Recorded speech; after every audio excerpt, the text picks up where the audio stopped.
Olá, povo de Deus, segunda-feira, 1º de abril de 2024, oitava da Páscoa.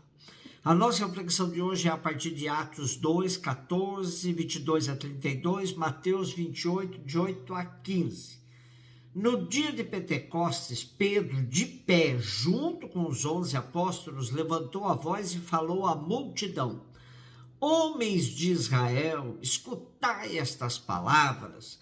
Jesus de Nazaré foi um homem aprovado por Deus junto de vós pelos milagres, prodígios e sinais que Deus realizou por meio dele dentre vós. Tudo isto vós bem o sabeis. Deus, em seu desígnio e previsão, determinou que Jesus fosse entregue pelas mãos dos ímpios, e vós o matastes, pregando-o numa cruz. Mas Deus ressuscitou a Jesus, libertando-o das angústias da morte, porque não era possível que ela o dominasse. Pois Davi dele diz: Eu via sempre o Senhor diante de mim, pois está à minha direita para eu não vacilar. Alegrou-se por isso meu coração e exultou minha língua, e até minha carne repousará na esperança, porque não deixarás minha alma na região dos mortos, nem permitirás que teu santo experimente a corrupção. Deste-me a conhecer os caminhos da vida, e a tua presença me encherá de alegria.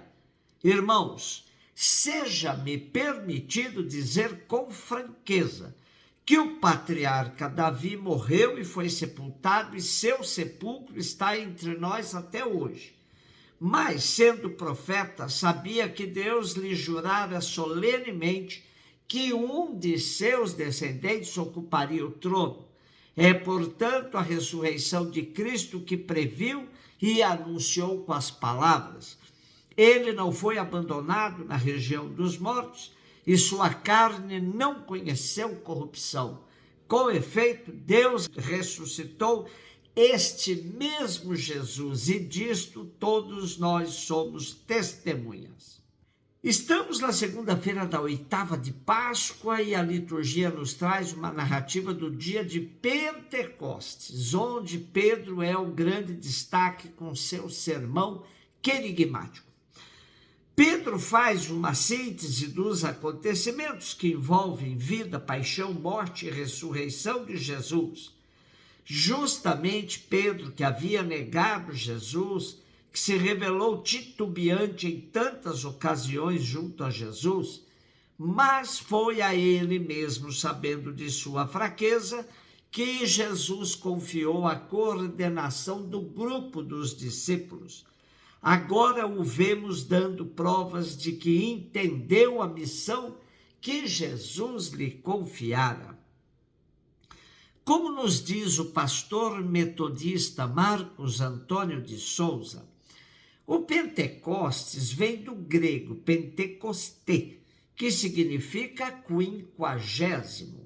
A origem dessa festa é baseada em uma antiga tradição hebraica chamada Shavuot, que significa semanas. Era uma celebração de agradecimento a Deus pela colheita realizada pelos judeus 50 dias após a Páscoa. A data também homenageia a memória do dia em que Moisés recebeu as tábuas com as leis sagradas, conhecidas por Torá. Essa festa reunia em Jerusalém multidões de judeus vindos de vários países. Para nós cristãos, a comemoração do Pentecostes é marcada pela narrativa no livro dos Atos dos Apóstolos, quando os apóstolos de Cristo recebem o Espírito Santo.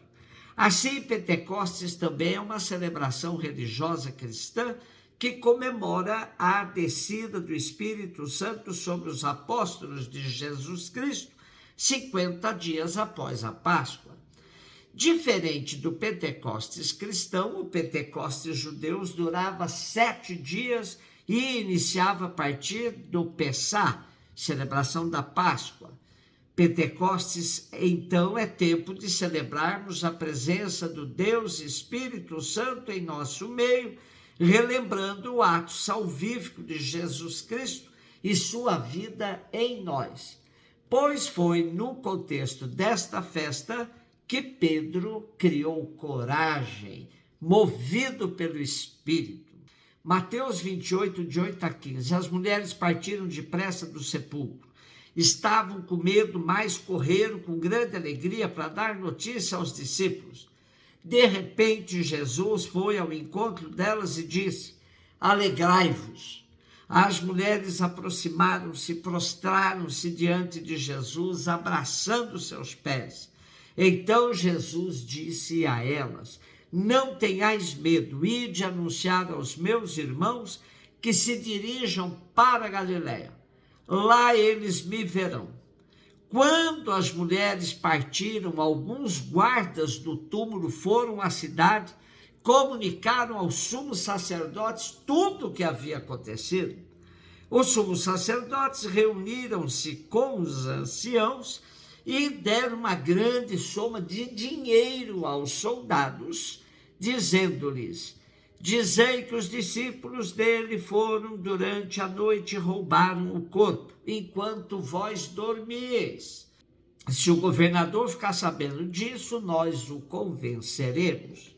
Não vos preocupeis, os soldados pegaram o dinheiro, agiram de acordo com as instruções recebidas. E assim o boato espalhou-se entre os judeus até o dia de hoje. Hoje temos uma cena teológica de suma importância para entendermos o que ocorria nas últimas décadas do primeiro século após a ressurreição de Jesus. Era uma verdadeira guerra de narrativas. As comunidades cristãs, começando com o testemunho das mulheres, divulgavam que Jesus de fato tinha ressuscitado. As autoridades judaicas, subornando os guardas, diziam que o corpo de Jesus tinha sido roubado pelos discípulos à noite durante uma cochilada dos seguranças. Havia outras versões, a de que alguns bichos tinham entrado no túmulo de Jesus e haviam devorado o seu corpo. Por um lado, o destemor das mulheres no anúncio da vitória de Jesus sobre a morte. De outro, uma fake news produzida por quem tinha responsabilidade no assassinato de um justo.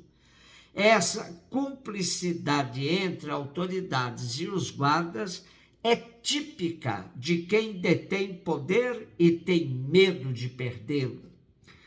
A narrativa sobre a ressurreição de Jesus é cercada de um ambiente de alegria, de concretização de todos os anúncios da paixão feitos por Jesus, que sempre dizia que iria sofrer muito nas mãos das autoridades de Jerusalém e iria ser assassinado, mas que no terceiro dia ressuscitaria. A indicação de que elas deveriam avisar aos discípulos que voltassem à Galiléia, pois lá constatariam que Jesus verdadeiramente ressuscitou, deixa claro que tudo deve voltar ao seu início. Foi de lá que os discípulos saíram e assumiram seguir Jesus, dando início à missão ao lado do Mestre. Agora deverão reassumir a missão outra vez ao lado do Mestre, mas desta vez na fé na ressurreição. Ele continua caminhando com eles, porém agora de forma diferente, na força do Espírito. Para Mateus não pode haver dúvida sobre a ressurreição de Jesus, que inaugurava os novos tempos do reino de Deus fundado no amor. Mas os chefes do povo judeu continuavam a rejeitar Jesus e à espera de outro Messias. A ressurreição continua a ser sinal de contradição.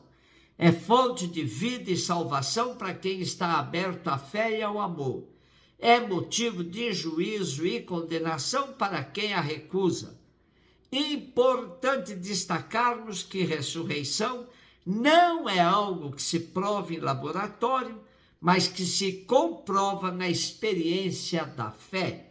Somente quem crê testemunha que Cristo ressuscitou e está vivo entre nós.